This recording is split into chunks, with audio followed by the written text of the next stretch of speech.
Film Club. Thank you very much for joining this episode of Film Club. I'm one of your hosts, Andy Harrison. To my right, as always, it's the mug drinker, Andy Donaldson. Every single week in Film Club, we invite you along to watch a film with us. We dive into some of cinema's best by coming back here to talk it out. Andy, this week, well, actually, last week our journey started. Our journey started last week on The Raid, and now we're here for The Raid 2, the sequel to the very critically acclaimed, and we loved The Raid 1. Give people the rundown. What's The Raid 2 about? Just going to forewarn you, this guy has a thing. It's like Alien 2 all over again. So The Raid 2 is about the main guy, Rama, portrayed by Iko Uwe, how I pronounce it. And he goes undercover to an operation to find out the corrupt detectives. It leads on like a couple of hours after the Raid 1 finished, where we had a corrupt detective, a lieutenant, shall I say, and he goes deep into a prison, befriends one of the mafia boss's sons, and then he goes deep in the organisation to try and like get the guys up top and kill them. And there's fights galore that lead to an ending where all the bosses, bar one group, die. 2.5 hours long.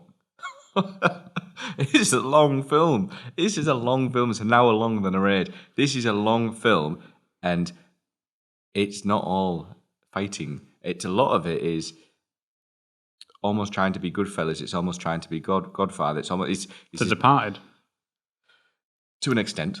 The principle of it is The Departed, where it's like one guy's undercover, except we don't have it the other way around, so it's like a little bit of infernal affairs.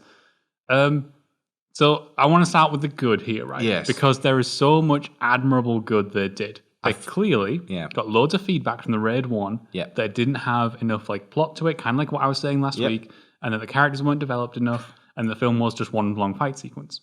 If that's a good thing or a bad thing, take it as your own. It's controversial.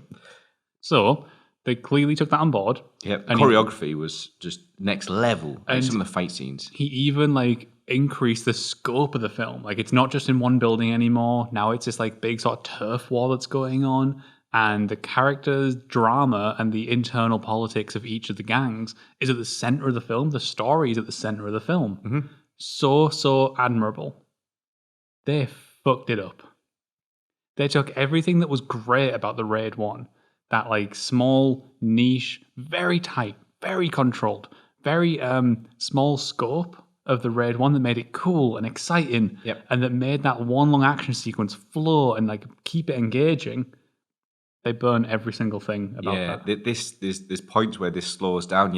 You're on a high. Like one of my favourite scenes is the way that he opens up the fighting. It's quite enclosed in the Raid.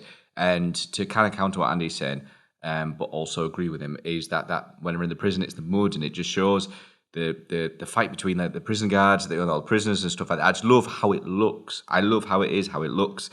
It is a bit chaosy behind it, but overall, it adds like a different kind of element to the fighting. But then, in terms of how it looks, for a second before you go on to that, the one thing they really kept here was actually the look of the film. The sort of style cinematography. Last week we talked about how the camera moves so much. Yes, it's great. How we flip back and forth between a lot of time he's not cutting constantly. He's actually moving the camera between certain things. If I can give you guys at home one perfect example of this particular technique and his dedication to making sure that the camera moves instead of cutting. There is a shot towards the end where it starts in one car, it comes out of the window, it goes down to the car behind it before going into there and then ending up on another behind it, all in one amazing shot, which I assume was done on a motorbike. Wow. Like it's really cool. I love that stuff. Notice that sort of thing. Very, very clever. Wow. Okay.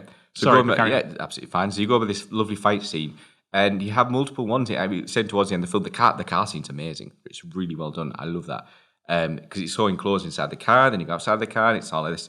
Then you got the ones between the later assassin, the one in the kitchen where the chefs run out, and it's a grueling fight. It's a really grueling fight. I love the way he edges himself into him. I love that because it shows like the technique and everything. It's just it reminds me a lot of the setup of the Mad Dog fight in the first one, where it's they're getting ready for the fight. Yeah. But then in amongst all that, you have these great scenes. There is a huge lull where it goes under character and it goes under plot, and that plot it's almost like for lack of a better analogy, it's almost like you're going down the motorway in a class car and you're doing like 60 miles per hour and it's just like, yeah, like this. Then suddenly you go to a traffic jam and that traffic jam is there to explain why you're on this journey. And the traffic jam takes fucking forever before you're back on the motorway, frees up, and you can go down at 6 miles per hour again. And the traffic jam isn't even a well-constructed traffic jam. It's the world's most boring, bland traffic jam you've ever come across. Because it's what it is it's a traffic jam by numbers.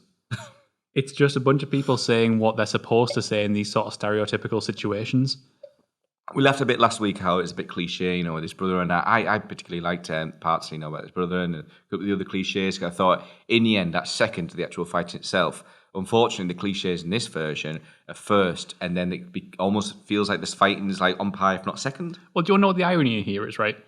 When his brother turns up at the beginning of the film, I was kind of excited to see him back because they'd left him in a weird place. And it was a great build-up what they had before, and then it's like, we're starting fresh. They brought this poor actor back to just kill him. Yeah, it is a bit harsh. And then the next scene, is it? We have them all getting pulled into talking to the higher up in the police department. And or the lieutenant. He takes his mate, the one who's got like a bleeding ear. He takes his mate and he's like, "Oh, go get him patched up." Yep. And they take him out the film. And then the prisoner they had at the end of the last film, who the lieutenant, we just so happen to have not seen his face for this entire opening, get shot in the face because he clearly wouldn't come back to play the role. Why was that there? Why was that not cut out of the film? Why was this opening with other characters that are not important to the plot of this film not cut out? I feel it has a big tendency. I mean, I did like parts of this film, but the parts I liked are the action. So I feel like we're a bit harsh, but we need to be. Give us some positive then. No, I'm going to add on to the harshness, which is why I'm like kind of... I tried, I'm sorry. Yeah, no, it's all right. So the baddie is Uko, is that right? Well, okay. Uko. Yes, but so, also... Uko. The baddie is about 4 different people, all of who want to have the badass, I'm a really cryptic mob boss speech. And they want to have it in every scene that they're in. So Uko, who becomes is almost like kind of mate like this. He's the one staple throughout the film with a bit of his dad, and a bit of his dad's like henchman also turns out to be a undercover. But in amongst all this, I think the worst example I'll go in a second. In amongst all this, you have characters introduced just for the sake of it. And the worst part is the baseball bat guy and then the hammer girl. Yep. And it almost feels like it's trying to be Kill Bill, but without being Kill Bill. With Kill Bill, you have people introduced. She has a list of the characters. And I don't want to go too much into it. If you haven't seen Kill Bill, then fucking watch it. But secondly... You've got that sort of like comic booky, manga-y inspired thing going on. With Kill Bill, they have a list that people are named, they're at the start of the film. With this, it's just like... It would be cool to have a guy who goes the baseball bat and kills people. Honestly, it would be cool to have a deaf-blind girl with a hammer. I was flabbergasted how late in the film she's introduced. I know. How many characters are currently swirling around. It's that problem of they're badass when they want to be, when you want to build up these characters. As soon as the first fight, they fight the main guy, it's just these two, done easily. These two easily... One themselves, they're fucking badass, but he then takes 2 of them on. It's just it's that idea of power. It's just the main character's got to beat them because this. But you're right. There's a lot of that going on. Like for example, the main character is like a known badass at the beginning because he beats up 15 guys at the same time, right? Yep. And then towards the end, when he goes into his mate's dad's office, and after he's just been shot, and he finds out that like he's betrayed and he starts fighting those 2 guys. He gets kicked in the head. Yeah. And that's him done. And they drag him into the car. Yep. And he starts to wake up and I'm going, oh, he's faking. He was faking to get in the car to be... No, he's not. He got actually knocked out by like 2 guys. The one exception of this is the actual proper assassin who comes over and he kills my brother. Or the equivalent of my brother who plays in the red one, Mad Dog. So Mad Dog. It's lovely. But not Mad Dog. I don't understand the introduction of Mad Dog, only to have him killed. Again, it's one of those things that... It's not Mad Dog. I thought it was. No, so I looked this up. Mad Dog, if you remember, at the end of Raid 1 has his throat slit. See, why did he come back then? So this is meant to be that guy playing a different character. Oh god. So something akin to like the Dollars trilogy, where the same people play different characters. However, in the Dollars trilogy, the whole point of it, it's an element of like mythology and like everybody's playing different characters, kind of.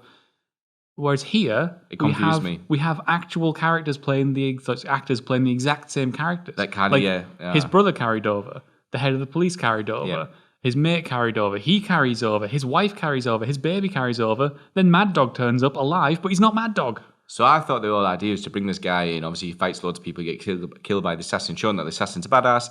Then it culminates into this lovely scene in the kitchen where they have a great fight. They do have a great fight. Now, that made me appreciate the assassin. Up until you just mentioned that then, it's not Mad Dog. Fuck's sake.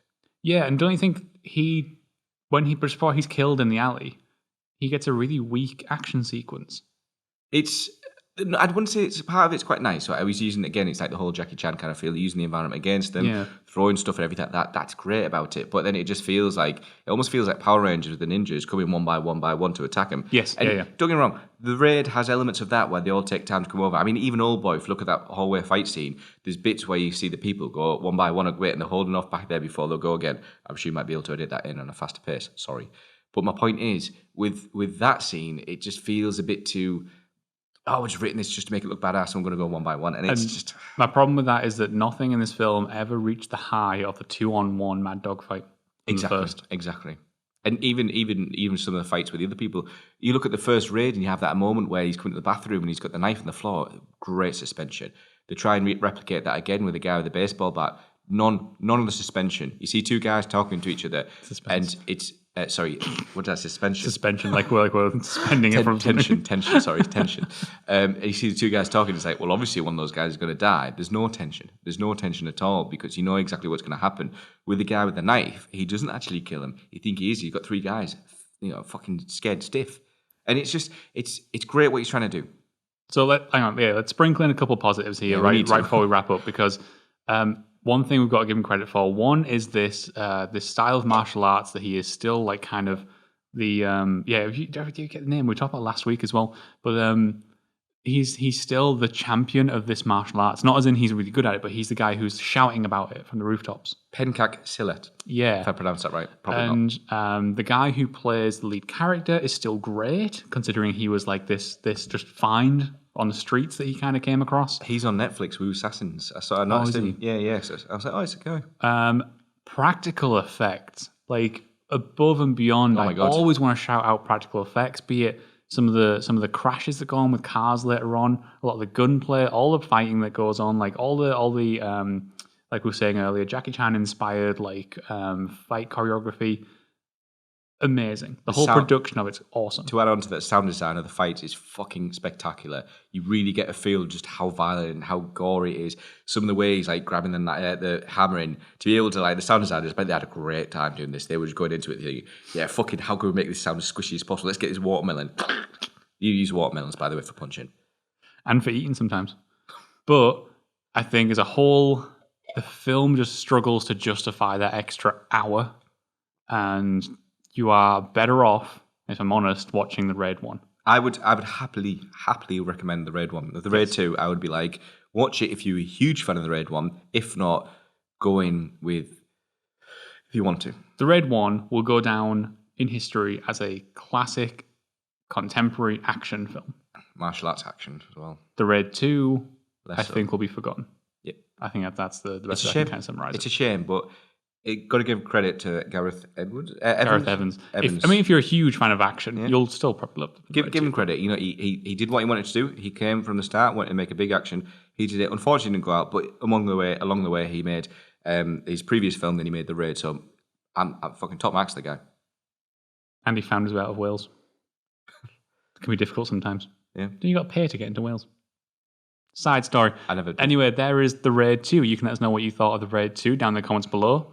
Or you can hit us up on Twitter, as always. But Andy and I are going to be back once again next week, where we shift gears and we take a look at the Dark Crystal. And then we're going to jump back on for a bit. But just I fancy. I might not be here next week, but I'll send someone in my place. All right, Mad Dog. Get watching.